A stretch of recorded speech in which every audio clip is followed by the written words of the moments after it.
Abidjan a produit cette année jusqu'à 100 000 plants qu'il a vendus à 200 francs CFA le plant.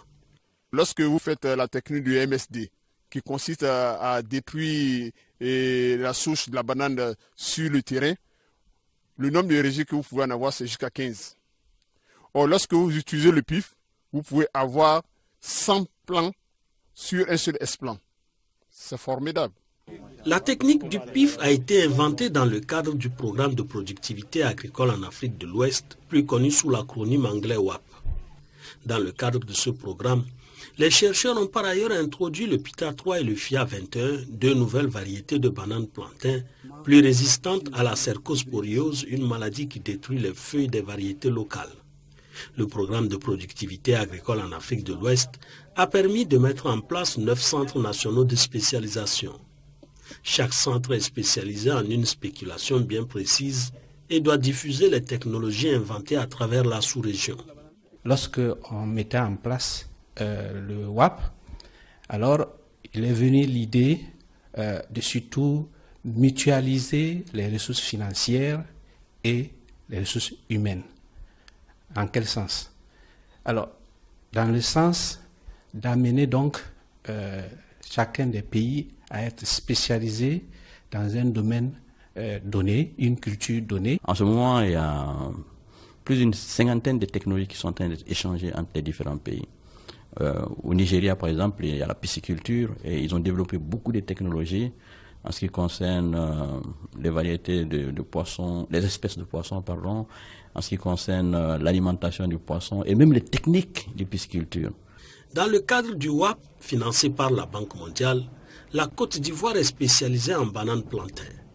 Le Sénégal a en charge les céréales sèches, le Ghana les racines et tubercules, le Mali le riz, le Bénin le maïs. La Sierra Leone est spécialisée dans les technologies du riz de mangrove, tandis que le Niger s'occupe d'élevage, le Nigeria l'aquaculture et le Burkina Faso les fruits et légumes.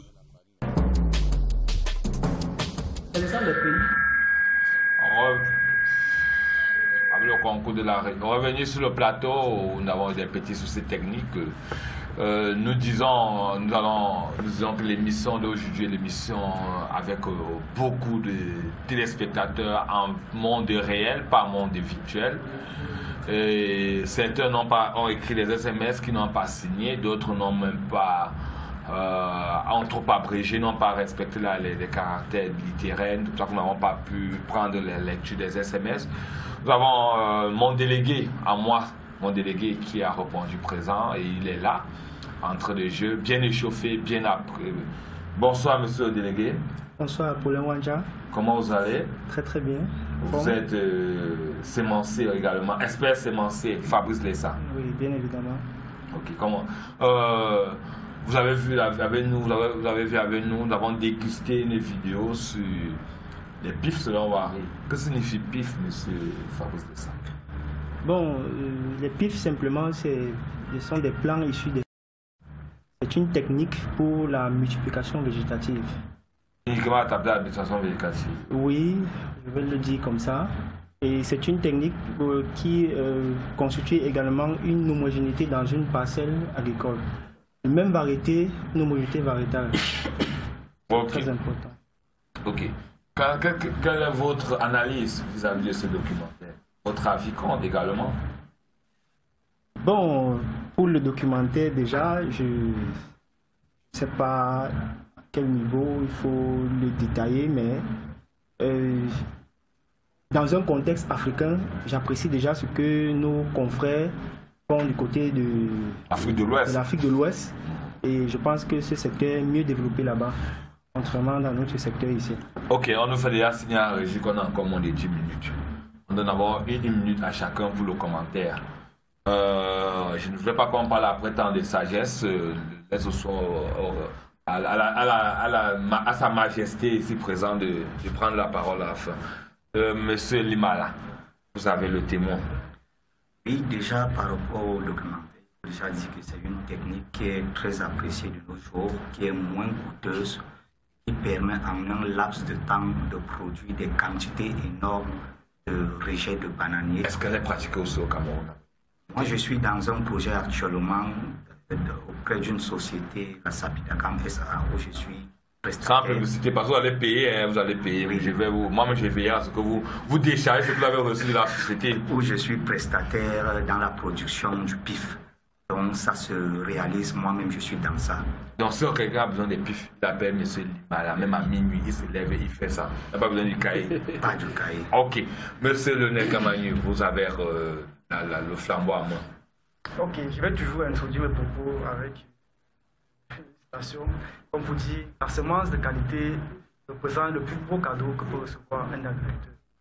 Cette technique étant la technique des PIF, comme je dit tout à l'heure, elle permet comme ça de multiplier en grande quantité et pour permettre de mettre à disposition des plans de qualité de bananier plantain.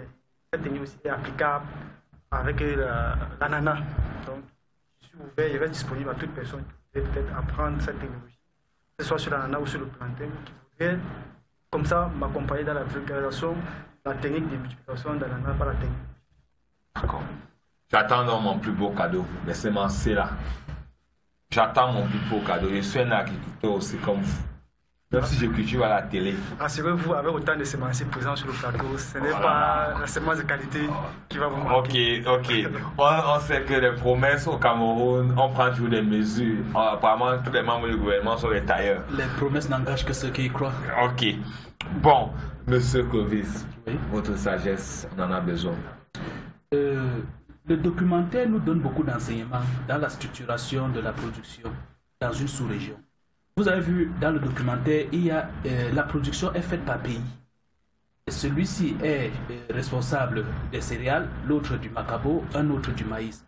Le Cameroun, dans sa diversité agroclimatique, je vous rappelle, nous avons 5 zones agroclimatiques au Cameroun.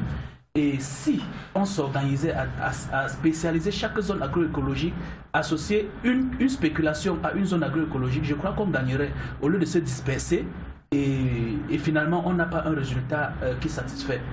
Nous avons des zones agroécologiques spécialisées par spéculation. On peut tricher ce que font nos confrères de l'Afrique de l'Ouest et appliquer ça au Cameroun, puisqu'on dit le Cameroun c'est l'Afrique en miniature. D'accord. Je vous renvoie le témoin. Alors, question est de savoir que fait l'État pour la filière, en faveur de l'émergence de la filière. Bon, déjà, l'État, pour accompagner les efforts de la filière, de la filière sémencière au Cameroun, a mis sur pied au ministère de l'Agriculture toute une sous-direction chargée des semences, ce qui est déjà bien.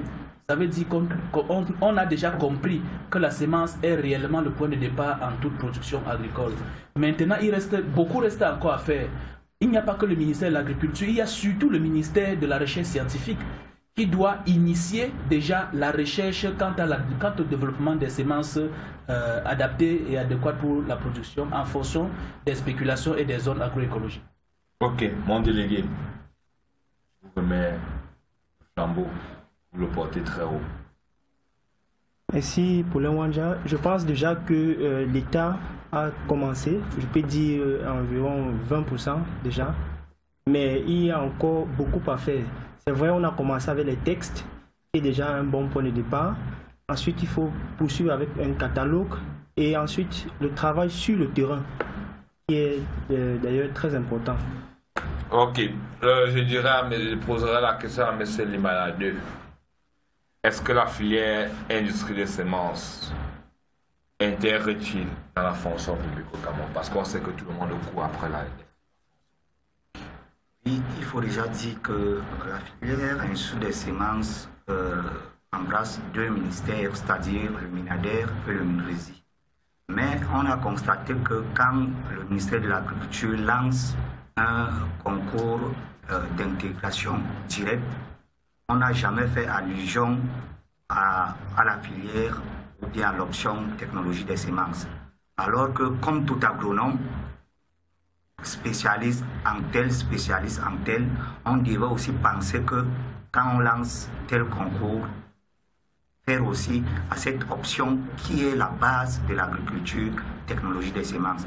Par contre, au niveau du MINRESI, c'est l'institut qui, quand il y a peut-être un recrutement, pense quand même à cette filière technologie des semences. Donc au niveau du MINRESI, on trouve des chercheurs qui nous viennent de la filière technologie des semences. Ok. Nous allons laisser au témoin AgroSed Consulting.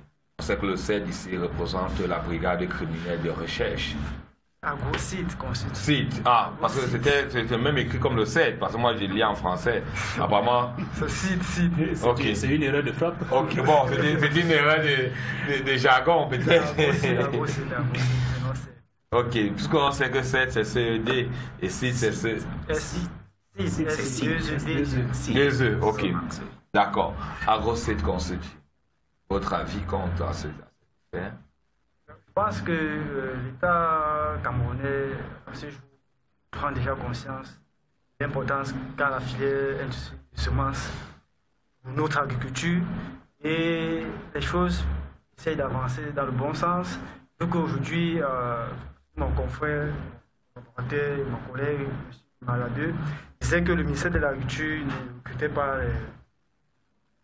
les ingénieurs issus de la filière industrie des semences. Bon, il y a déjà quelques années déjà, même au niveau du ministère de l'Agriculture, le ministère de la recherche scientifique, lors des concours d'intégration, on trouve la filière industrie des semences, notamment on admet 5 places pour cette filière lors des concours. On pourrait vraiment demander plus, pourquoi pas autant de places que ces 5. Nous sommes donné tous les places, allez vous demander parce qu'il y en a beaucoup. Bon, il y a quelques SMS qui ne sont pas venus. Et la question à qui veut la prendre. On va faire comme le premier à buzzer. Ou on dit. Bon, un sémencier est-il un grand agronome et vice-versa? Je vais essayer de répondre à cette question. Comme je le disais dans mes propos de tout à l'heure, il faut déjà dire qu'un sémencier est un agronome pur.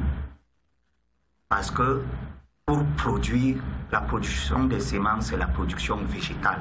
Et pour produire les végétaux, il faut être un agronome. Parce qu'on ne peut pas réussir dans la production si on n'est pas agronome. Maintenant, si on inverse la pyramide. Par contre, si on inverse, un agronome n'est pas forcément un sémencier. Ok, n'est pas forcément. N'est pas un sémencier. Pourquoi? N'est pas un sémencier. Je prends un exemple palpable. Quand je faisais ma formation, je l'ai faite avec un ingénieur agronome sorti de Tchang et qui était même déjà opérationnel au ministère de l'Agriculture. Il est revenu se spécialiser. On les appelle très généralement les agronomes reconvertis dans la filière semences. Délégué, je vais te laisser un peu ton temps de parole. Un vendeur de semences est-il forcément un sémencier alors? Puisqu'un agronome n'est pas un sémencier. Oui. Un vendeur de semences est un sémencier. Un vendeur de semences est un sémencier. Parce que dans nos différents